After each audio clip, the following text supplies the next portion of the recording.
છે। અને બીજું સાહેબ તમે આની અંદર મને સ્લેબ આપ્યા છે, આ તમે સ્લેબ આપ્યા છે બરાબર છે। આ સ્લેબ જે છે એ હું 100 યુનિટ વાપરું તો મારે 25 રૂપિયા ભરવાના, ઉદાહરણ તરીકે।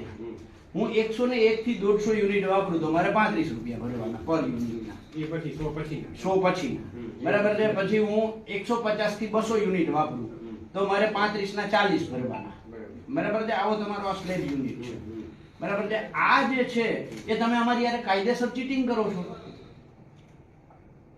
તમે 2 મહિને બિલ બનાવો છો, કાયદેસર 1 મહિને બિલ બનાવવાનું છે।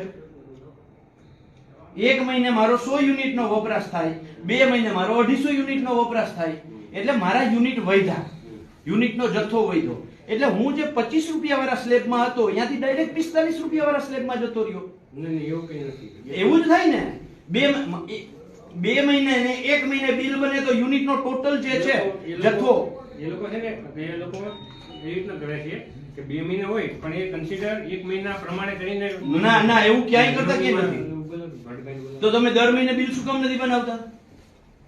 તો તમે દર મહિને બિલ શું કામ નથી બનાવતા? અમુક કેટેગરી છે એનું બાય મંથલી બને છે, અમુક મંથલી બને છે। હા, પણ તો અમે 2 મહિને અમારું ઘર વપરાશનું બિલ 2 મહિને બનાવી અને આ સ્લેબમાં મારા બિલના ટોટલ યુનિટ વધે એવું તમે કરો છો, અને ટોટલ યુનિટ વધે એટલે મારો જે સ્લેબ છે સ્લેબ ચાર્જ ઉપર વયો ગયો। આ તો તમે અમારા ગ્રાહક અરે છેતરપિંડી કરો છો કાયદેસર। એનું તો કેવી રીતના ગણતરી કરે ને એવું તમને આપીશ તમને। અમારું છે કે આ જે તમે યુનિટ નું કહો ને બાય મંથલી ને મંથલી, એ કન્સિડર કરવાથી કોઈ ફરક નથી પડતો।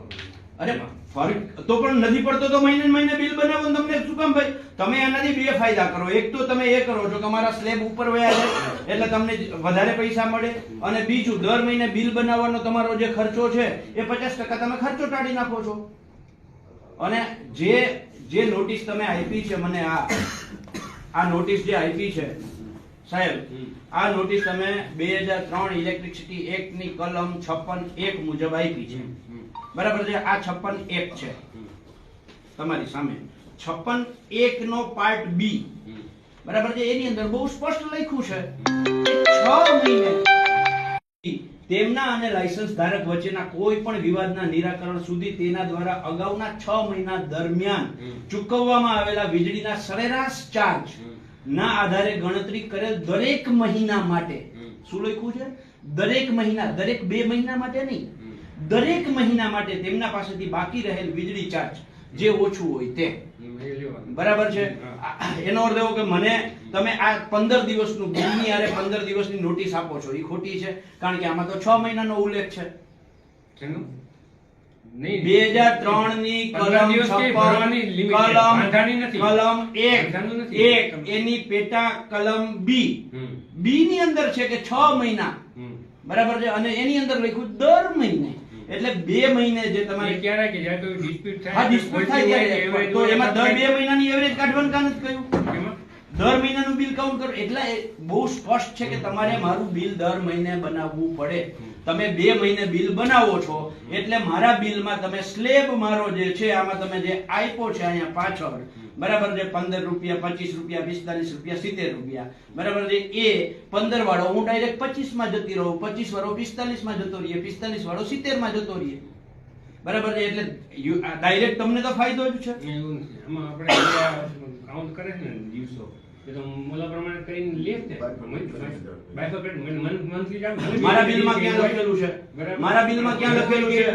ચાર્ટ પ્રમાણે આપણે ચાર્ટ મારા આ હું શું કહું છું, ચાર્ટમાં 100 યુનિટ છે પેલા, પણ એ તો મંથલી પ્રમાણે કરીને, ભલે બિલમાં મંથલી હોય પણ મંથલી પ્રમાણે કરીને આપ્યું હોય આપણે।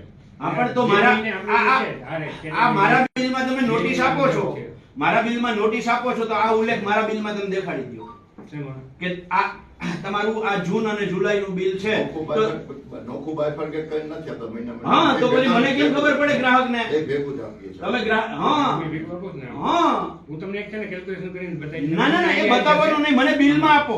તમે મને એકને સંતોષ કરવાની જરૂર નથી, તમારે VGVCL ના લાખો ગ્રાહકોને સંતોષ થાય કે મારું આ 2 મહિનાનું બિલ છે, એમાં પહેલા મહિનામાં આટલા યુનિટ વપરાણ હતા, બીજા મહિનામાં આટલા યુનિટ વપરાણ હતા, અને પહેલા મહિનાનો આટલો સ્લેબ લાગ્યો છે, બીજા મહિનાનો આટલો સ્લેબ લાગ્યો છે। તમે મને દેખાડો મારા બિલમાં, તમે મારા બિલમાં નોટિસ આપો છો, કારણ કે તમારે રૂપિયા જોઈએ છે। મારા બિલમાં જે ઇન્ક્લુડિંગ નોટિસ નથી આપવાની ઈ નોટિસ તમે આપો છો કારણ કે તમારે રૂપિયા આપવાના છે ને તમારે જે આપવાનું છે એ આમાં ક્યાંય કરતા ક્યાંય તમે મને જાણ જ નથી કરતા.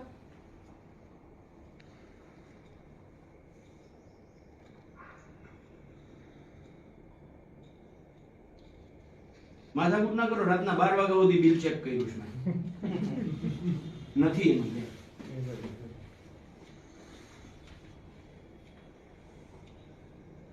એટલે આ કાયદેસરનું પીજીવીસીએલ અમારી સાથે ફ્રોડ કરે છે, ના ફ્રોડ ગ્રાહકો સાથે ચીટિંગ કરે છે.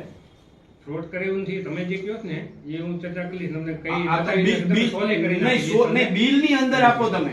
લાખો ગ્રાહકોને પીજીવીસીએલ, યુજીવીસીએલ, ડીજીવીસીએલ, એમજીવીસીએલ જો ફ્રોડ ના કરતું હોય તો આ બિલની અંદર આપવામાં વાંધો શું છે? આ જે નોટિસ આપો છો બરાબર, તે આ નોટિસ નથી આપવાની. આ નોટિસ કાઢી નાખો અને એની જગ્યાએ ઓલું નાખી દો. ઇન્ક્લુડિંગ નોટિસ તમે મને આપી જ ના શકો. શું કામ આપો છો ઇન્ક્લુડિંગ?